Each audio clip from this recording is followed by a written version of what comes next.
Bonjour chers tous, salut chers abonnés. J'espère que vous allez très bien. Quant à moi, alhamdoulilah, tout va bien. Je m'excuse d'abord pour le retard de la vidéo. Je vous l'avais promis il y a de cela 2 ou 3 jours, mais avec des problèmes techniques, je n'ai pas parvenu à la faire. Alors aujourd'hui, la vidéo elle est consacrée à l'université Cheikh Anta Diop de Dakar, communément appelée l'UCAD. Je l'ai choisi comme thème parce que je trouve que très intéressant avant que les étudiants, les nouveaux bacheliers, rejoignent cette université, quelles sont les opportunités qu'ils peuvent avoir dans cette université. Alors, donc nous allons parler évidemment de ces facultés, de ces écoles de formation, des instituts qui sont rattachés. Et donc, nous n'allons pas faire un détail, c'est-à-dire aller très loin parce qu'on risque d'avoir une vidéo très longue. Donc nous allons parler de manière un peu résumée les facultés et quelques-unes de ces écoles et instituts de formation et aussi des instituts qui y sont. Alors pour commencer, avant tout d'abord, n'oubliez pas de vous abonner et de liker la vidéo si elle vous plaît et surtout partager le maximum pour que beaucoup d'élèves sachent ce qui leur attend et puissent avoir la même chance que vous de partager ce que moi je connais un peu partout dans ce que je fais.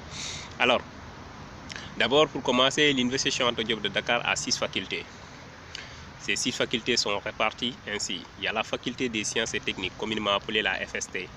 Cette faculté accueille des étudiants, des nouveaux bacheliers en série S, c'est-à-dire des nouveaux bacheliers qui ont eu le baccalauréat en série scientifique.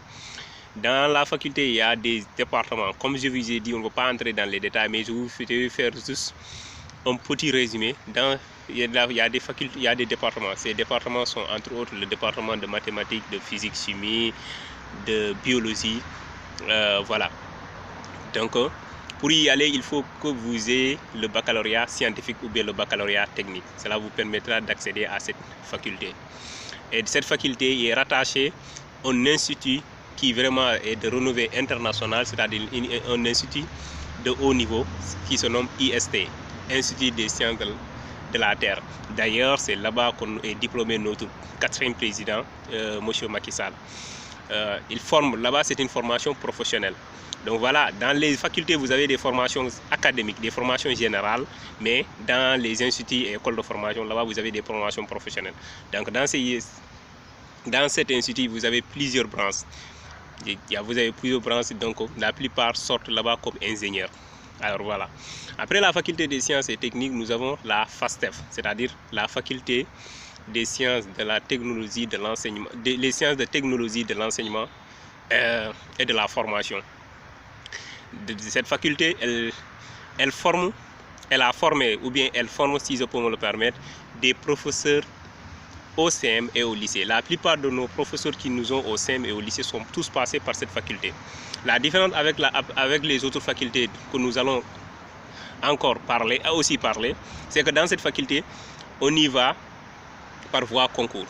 Et tous les séries sont acceptées. C'est-à-dire quand il suffit de réussir le concours, vous pouvez devenir là-bas comme professeur. Et vous pouvez suivre la formation et sortir comme professeur, soit au lycée ou au CM. Donc voilà, vous pouvez y aller après avoir fait les autres facultés, c'est-à-dire vous pouvez y aller avec la licence, avec le master, et ainsi de suite. Donc, et chaque année, le concours est organisé durant les vacances. D'ailleurs, pour cette année, c'est déjà passé et les résultats sont déjà disponibles. Après cette faculté, nous avons la FLSH, c'est-à-dire c'est la faculté des lettres et sciences humaines.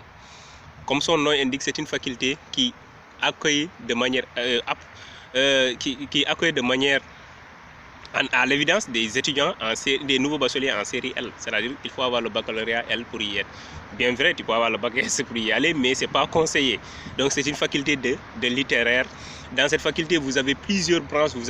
On étudie là-bas les langues, comme son nom indique, comme se trouve même dans le cycle. Il y a les langues, il y a les sciences humaines, c'est-à-dire la géographie, l'histoire. Vous avez aussi la philosophie, la sociologie. Voilà, dans cette faculté, voilà quelques-uns de ces départements que je peux vous parler.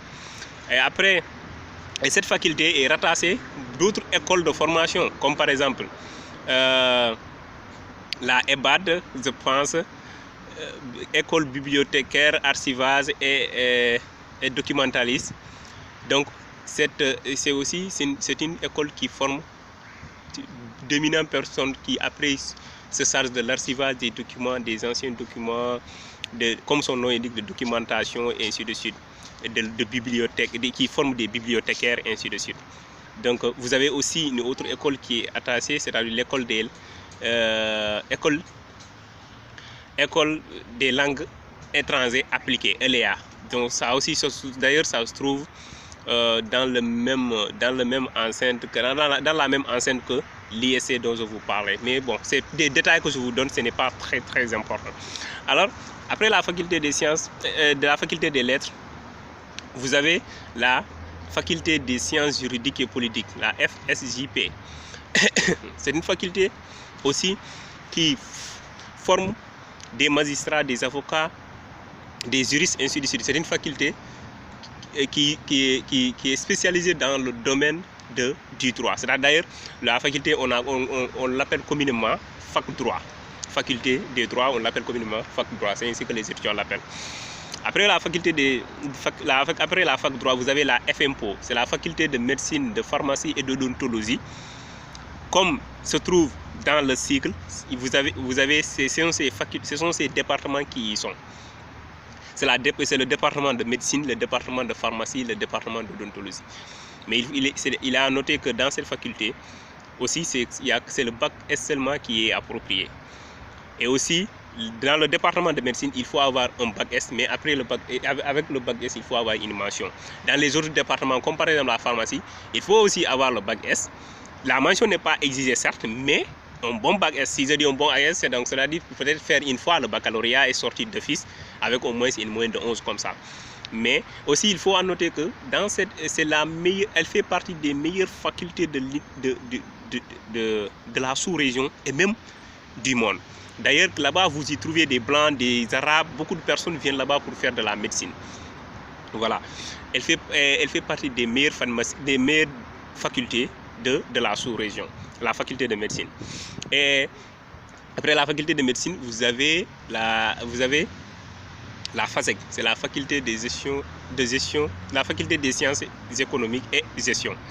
Cette faculté, c'est comme une école de formation. D'ailleurs, pourquoi? Parce que les formations qui y sont données sont des formations professionnelles.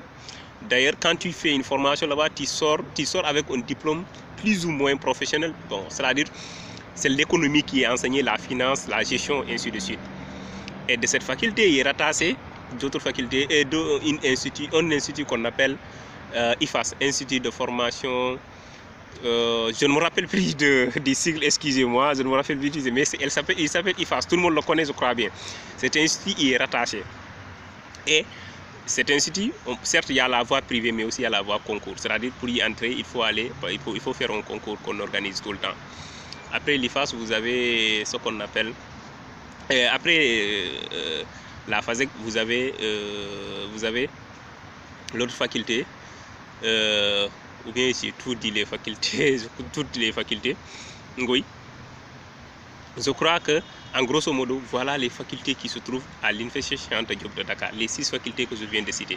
C'est-à-dire, pour rappel, la FASTEF, la faculté des sciences technologiques, la faculté des sciences de la technologie, de l'enseignement et de la formation, la FST, la faculté des sciences et techniques, la faculté des sciences économiques et gestion FASEC, la faculté des sciences juridiques et politiques FXJP, la faculté des lettres et sciences humaines FLH et la FMPO. Oui, j'ai dit toutes les 6 facultés qui y sont.